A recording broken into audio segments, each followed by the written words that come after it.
The third and reportedly final expansion to Tapestry, Fantasies and Futures, is a comparatively light affair. Lacking the dramatic institution of a new track in arts and architecture, it follows more the blueprint of Plans employs, with more stuff and some new mechanics via the stuff you already know. More civs, more unique capitals, more tapestries, more... Wait, are those... Okay, I'm pretty sure that these are Sentinels, which makes my previous review calling out the Magneto color scheme to this building a bit more sus.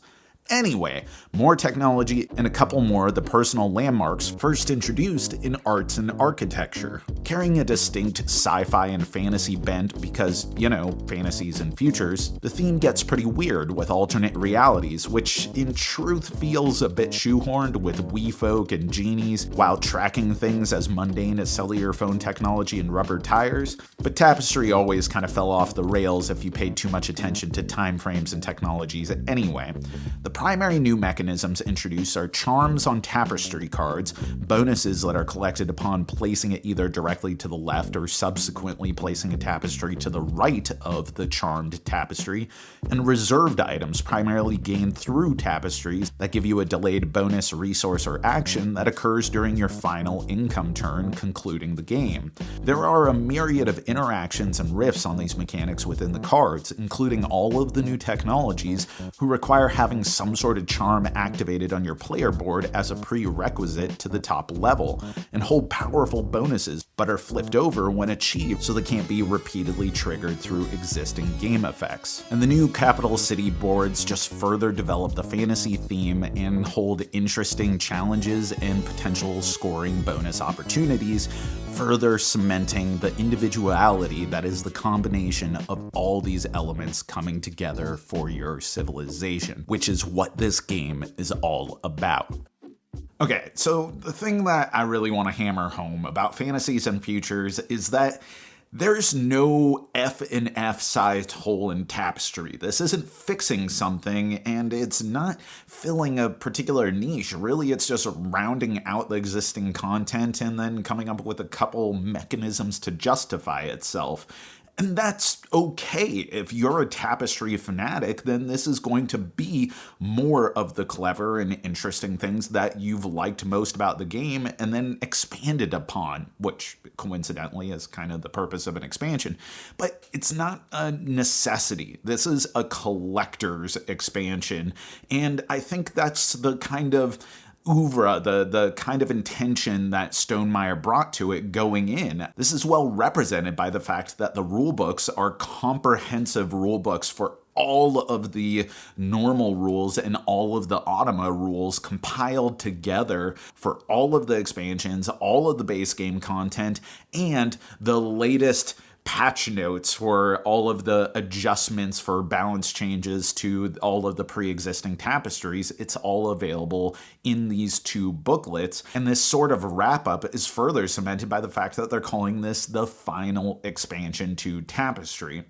And for my part, I like it. I enjoy it. I enjoy Tapestry, and so I like the new additions that are here, but I also would recommend it as the final expansion that someone goes to after plumbing the depths of the existing expansions that introduce more depth to the existing game. As far as the content that's here, there's a lot of it. The new civs are really interesting, even if the aesthetic doesn't necessarily work for me.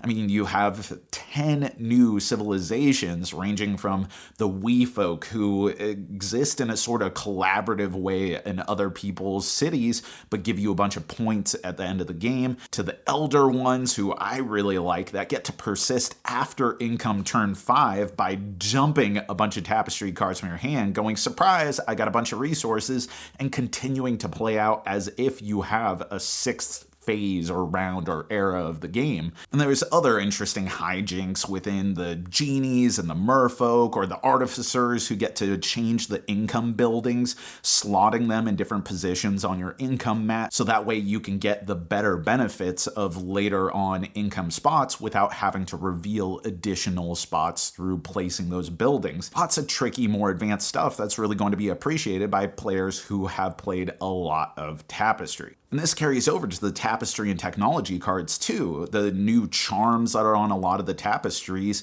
give you lots of tricky intricacy if you can time out your rhythm or combo certain cards effectively. And then those link into those new technologies that have these really juicy rewards that you look at and you're like, dude, I want to get this into play. And so you start thinking about the synergies between your Civ, your Tapestry, your technologies, all working in unison. But none of it is particularly opaque. None of these are useless without those synergies working within one another, so they exist overall homogeneously in the shuffled together decks. And so, as a person who likes Tapestry, I've integrated all this, and I'm just going to continue integrating all of this, and it just becomes another part of the existence of the final and complete edition of Tapestry. And if that's what you're looking for, great. It fits cohesively within the existing framework of Tapestry, giving you a little bit more advanced combo-tastic synergies to play with and a lot more variety filling out the content, and the completion of the set with the rulebooks is really nice. But again, this is an expansion that I think is really for the diehard Tapestry fans out there that have already plumbed the depths of PP and AA. That sounds bad. And if after all that, because that's a lot of content, you really need more, then this will be here waiting for you. And that's our review. But let me know, what are your thoughts? What are your favorite expansions that kind of completed a set and made it all sit well together? And what do you think about Tapestry and the pre-existing expansions? And what would you want out of the future if this weren't the final one? Put it in the comments below. And as always, thanks for watching. Thanks for supporting. Thanks for being an awesome community. You know, I've been Jack for the Cardboard Herald.